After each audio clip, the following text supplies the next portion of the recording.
This is the Global Podcast Network, where executives and professionals connect, share, and inspire. Stay tuned for the conversations that drive success.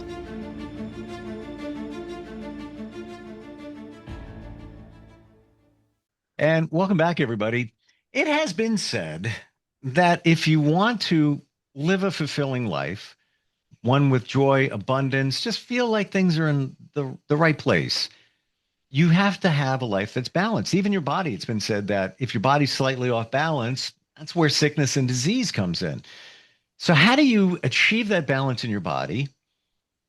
And if you're not doing it the right way or attacking it from the wrong angle, you could actually be doing yourself a disjustice by adding stress and so much more. We're going to talk about that today, and that is all courtesy of somebody that's got a wonderful program coaching company and so much more. He has so many different programs to address a lot of challenges that we go through. Intentional Achievements is the name of the platform. He is Joe Price. He's the founder. He's back with us. Hey, Joe, how you doing? I'm doing great. Great to be back with you, sir. This is such an important topic because as life goes on in my journey, I pilot by just what you said. And, Right. and I've seen it in terms of the balance. It's just like a car. Car's going down the road, and one of the tires is a little bit off. Maybe the other one's off. It's out of balance. How's that vehicle riding? It's not Yes. stable. You have issues. Now, if you continue to drive that vehicle, now you may have problems with the suspension and more and on and on and on. Um, is it really true that if you try to achieve balance in your life in the wrong way, you could be adding stress and other challenges to your life? Well, I'll actually coach the question, right? Because the question is, can you create balance in the right way in your life? My submission to you and to our listeners is it's impossible to create balance in our life. And every time we try to establish balance, we create more stress. I want to pretend I didn't hear that clearly, but I'm Yes. wearing headphones and it's at the right volume. Yep. Um, So it's so let's go impossible to back. create balance in our lives. You know that I'm a big crazy person about definitions, right? So when you think of the term balance, how do you define that word? How do I define it? Yeah. It would be you're eating properly, you're exercising as much as you should, Okay. depending on who you are, you're getting enough sleep, you're minimizing stress, Okay. you've got, So you're describing the components that you're trying to put in place to create balance, but you're actually not defining the term balance, right? And if you think of a scale, what's balance in a scale? Everything is equal, equal levels and equal effort, right? Now the question is, we have 9 areas of our life. Can we put equal effort and equal time and equal energy into all 9 areas of our life? Let's say we sleep 6 hours. Let's say we spend 2 hours a day eating and we spend 8 hours a week at work. 8, 6 is 14, 2 is 16. 16 hours out of 24 hours in 2.5 areas of our life. How do we balance the other 6.5 with the remaining time that we have left? It's absolutely impossible to do. And every time we try to do it, we create more stress because one area of our life is compensating for another uh, area of our life. hmm, And that's why we have to create harmony instead of balance. How do we define harmony now? I'm Ah, stuck on balance. I was working on that one. okay. So harmony is, think of an orchestra. All the instruments, they're all not as loud as the other, but when they play together, everything seems to fit together into a cohesive whole that works, And it sounds beautiful. right? Now, is it possible for us to do that in our life? My submission to you is yes, if we're not trying to focus on creating balance. This changes everything in terms of what I believe many of us thought was to be true. I mean, out of the gate here, I'm explaining what I think is balance and gave the car analogy and all of that. But the Right? more I think about it, we don't live in a perfect world. There's no way for things to be perfect in those areas. Correct. So how do we achieve that harmony? Yeah, there you go. So on the screen, for those of you who can watch, we have the Intentional Life Harmony Map. And Hmm. underneath it, you'll see the compensation triangle, having conditions in our life, structure in our life that bears the weight of the load of our life and all the things that we have to accomplish. Our capacity, when the system and the structures are not built properly, we have to compensate with our own effort and what I call our own heroics. Hmm. And that effort and heroics accumulates cost over time, stress, burnout, focusing on the wrong areas, relationship hurts. All of that cost starts to build up. Now, overlaying that are the 9 areas of our life. We have our primary relationship, our family, our nuclear family, our career, our finances, our health, our physical health, our personal health and growth, our spiritual life, our community, and our social life. Now, question: which area of my life is carrying more weight than it should? Now, it comes back to, for example, let's say that somebody is a husband and a father and a very successful business person, and his definition of his role in his family is to be a provider for his family and their lifestyle. Where does that person spend most of their effort and time? I'm going to say at work Why? because you need to work hard or harder to maintain that lifestyle. Okay. If the end goal or the outcome is a lifestyle for the family, is the family suffering because you're spending so much time at work? Yes, it has to Is the be primary relationship suffering because you're spending so much time at work? without a doubt. Okay. So now what you're trying to do is to balance your understanding of your role in your family, your success at work, and your relationships within your primary relationship and your family. You can't balance those things.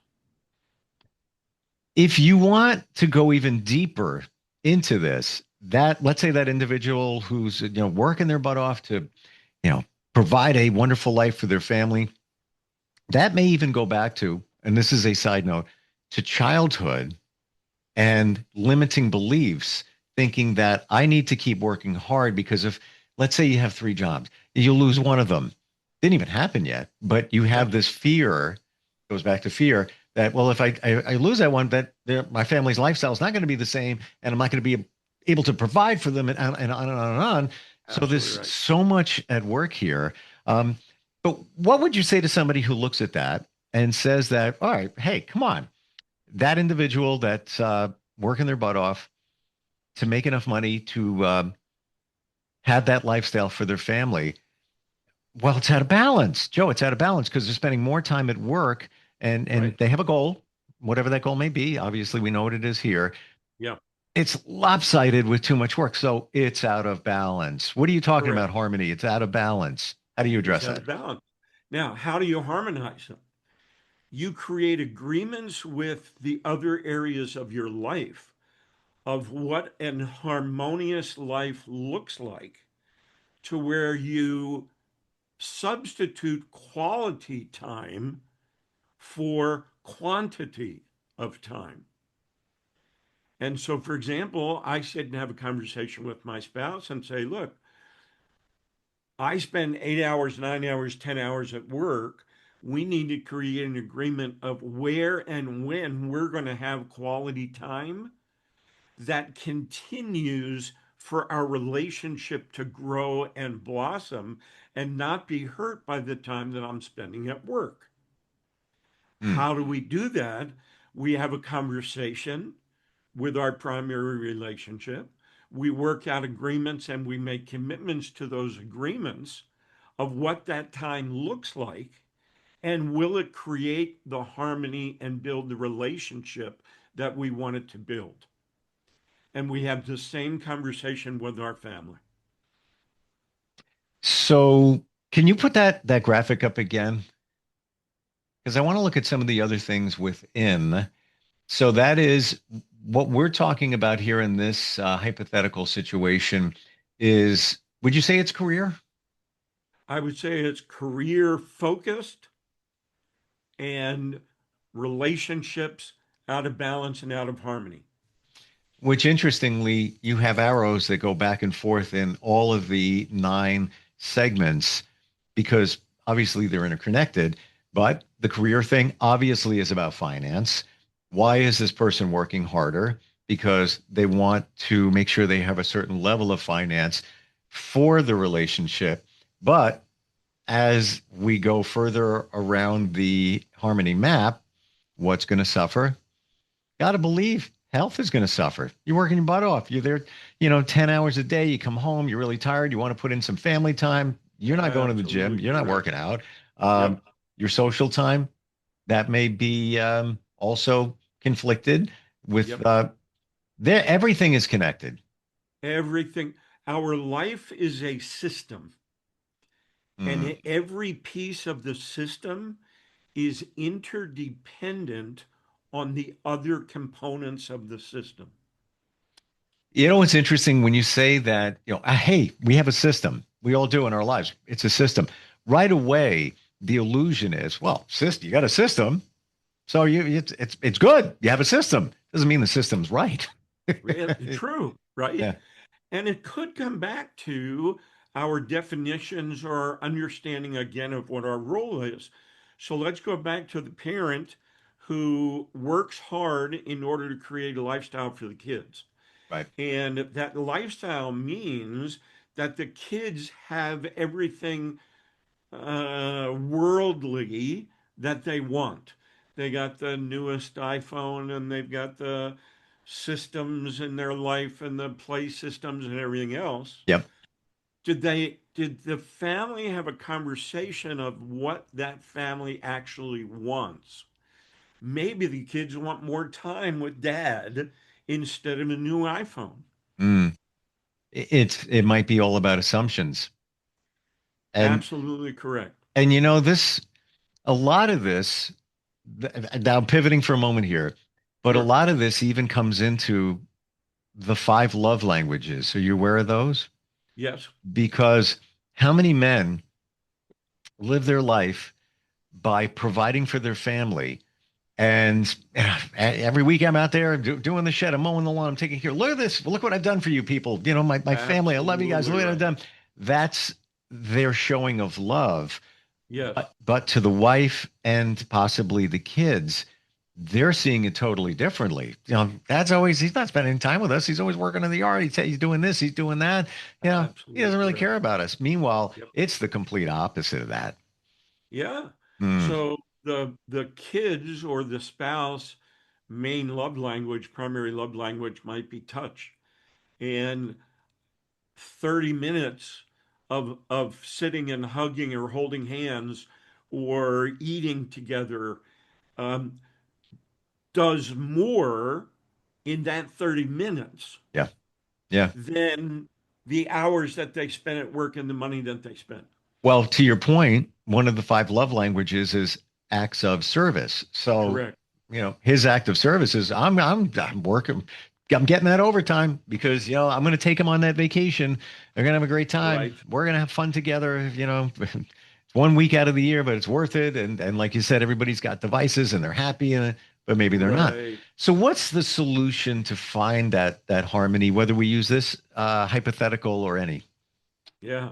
So it's taking a look at each area of our life and what it needs to stand on its own and not be compensated by other areas of our life. So let me show you what I'm talking about. Hmm. Oop. So for example, in our primary relationship, if there's harmony, if the relationship stabilizes both parties in the relationship. If tension is addressed without fear, if connection is not required, doesn't require constant work or constant effort, and external strength does not automatically spill over into that relationship. Now, how do we know if there's disharmony in that relationship?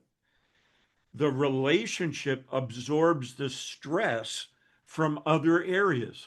Hmm. So I get upset at work because something didn't go right, and I come home and yell at the wife and kick the dog, right?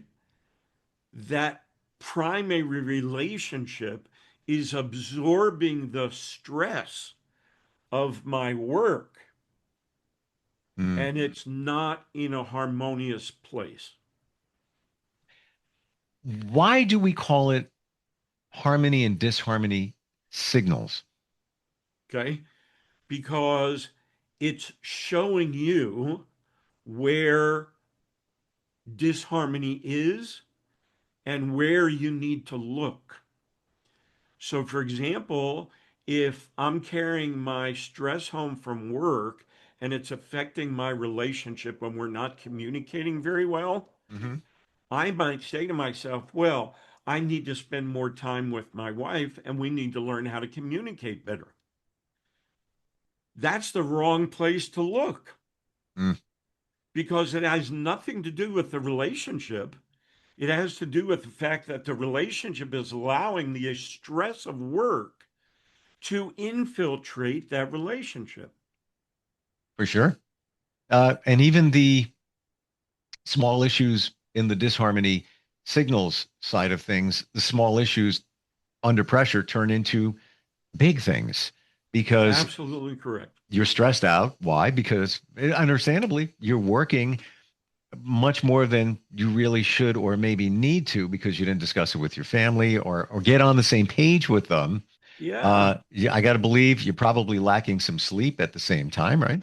So, what do we have a tendency to do? We say to ourselves, oh, my wife and I need a weekend away, and that's going to solve everything.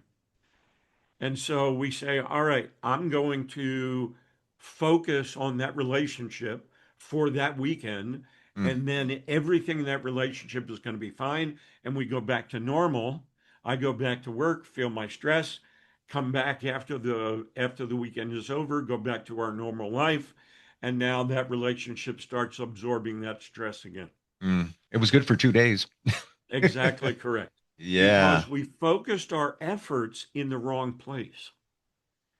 We're trying to find out where the system is absorbing the load and trying to figure out ways to enhance the system to carry the load instead of our own personal effort or our own heroics or a one shot deal that we think is going to fix everything.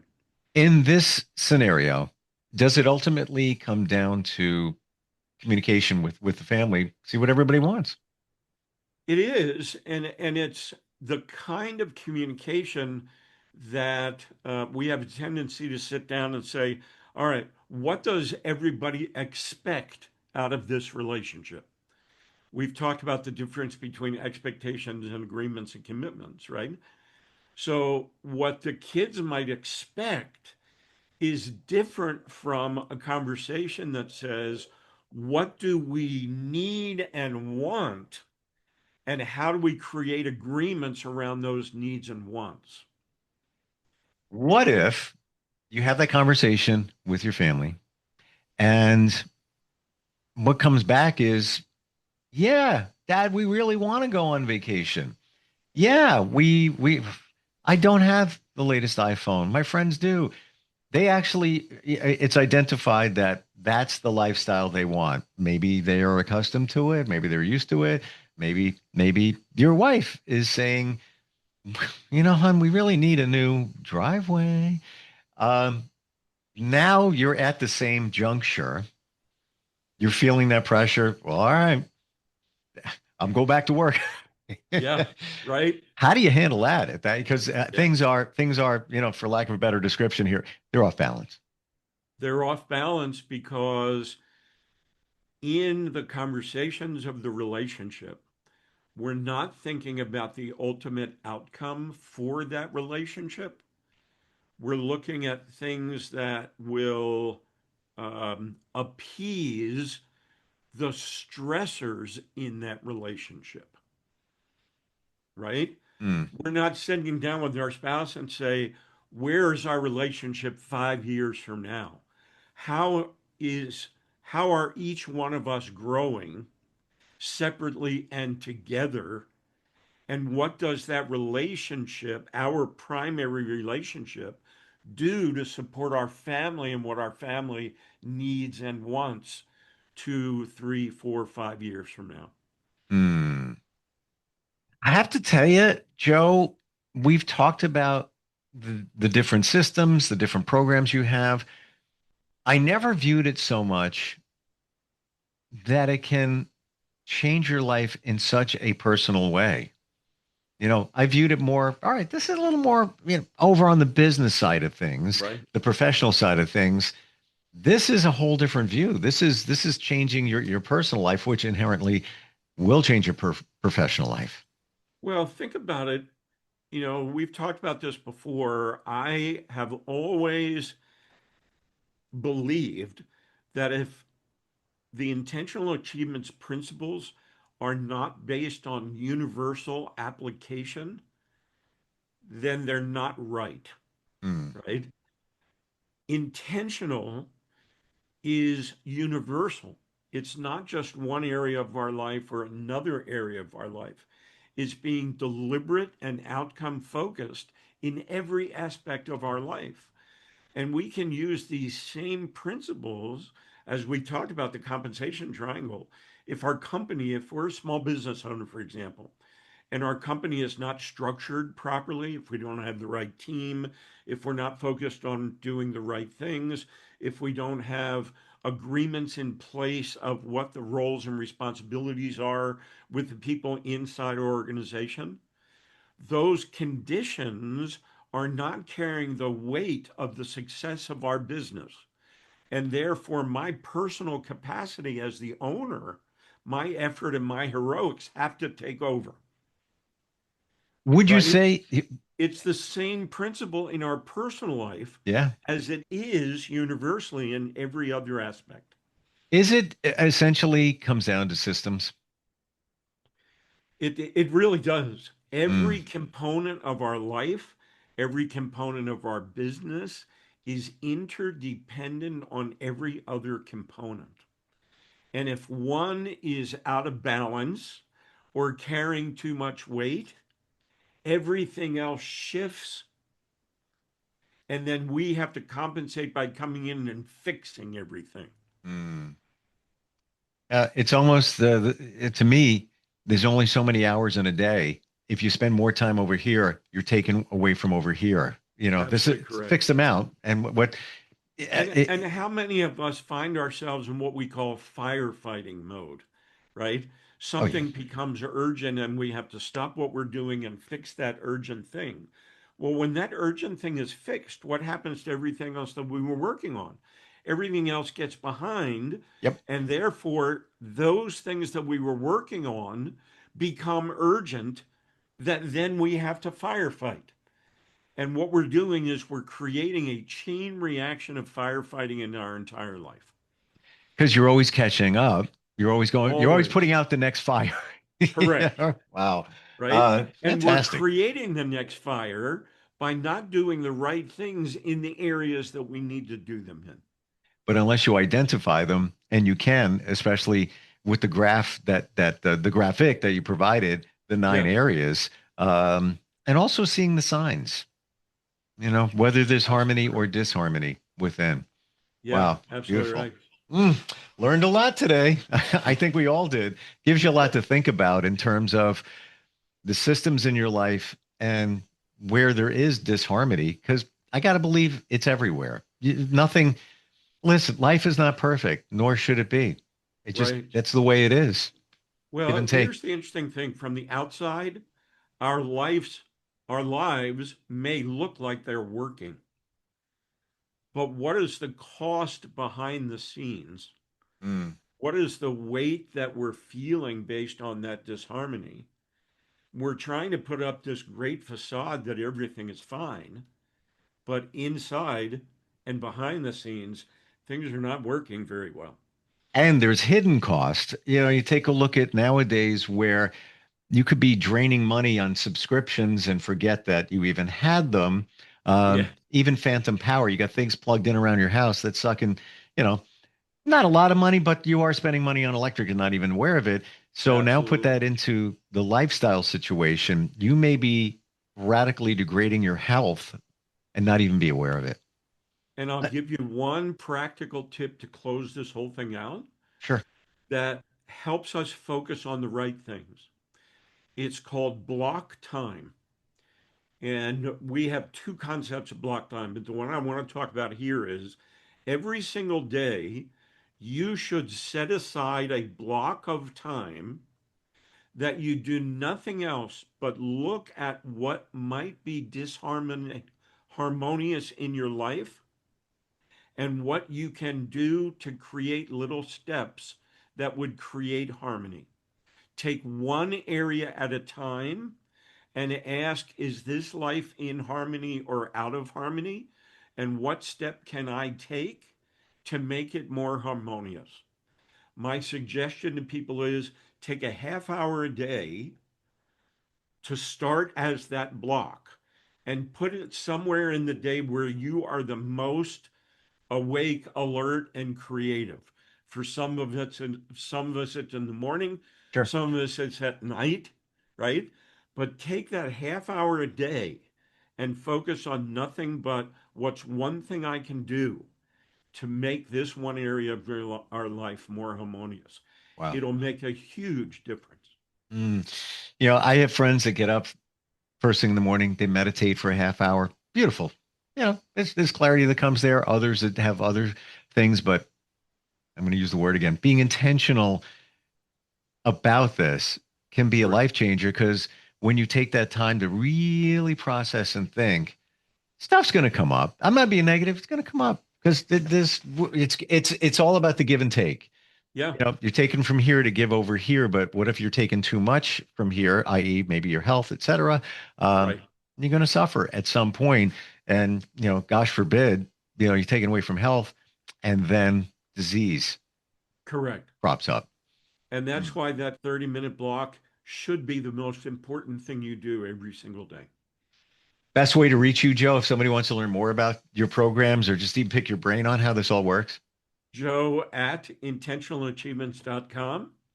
And the WhatsApp number is 623 plus 1 623 680 1776. Thank you for today. What an eye opener. It really is. For me, it confirmed a lot of things. First off, balance is not possible in the way that many of us think of it. And I thought we started this podcast, but Joe, I know what balance is. I'm going to give you an analogy of the car and everything. Out the window that goes. There you go. Appreciate you and what you do. We'll catch up soon, okay? Thank you much, sir. This is the Global Podcast Network, where executives and professionals connect, share, and inspire. Stay tuned for the conversations that drive success.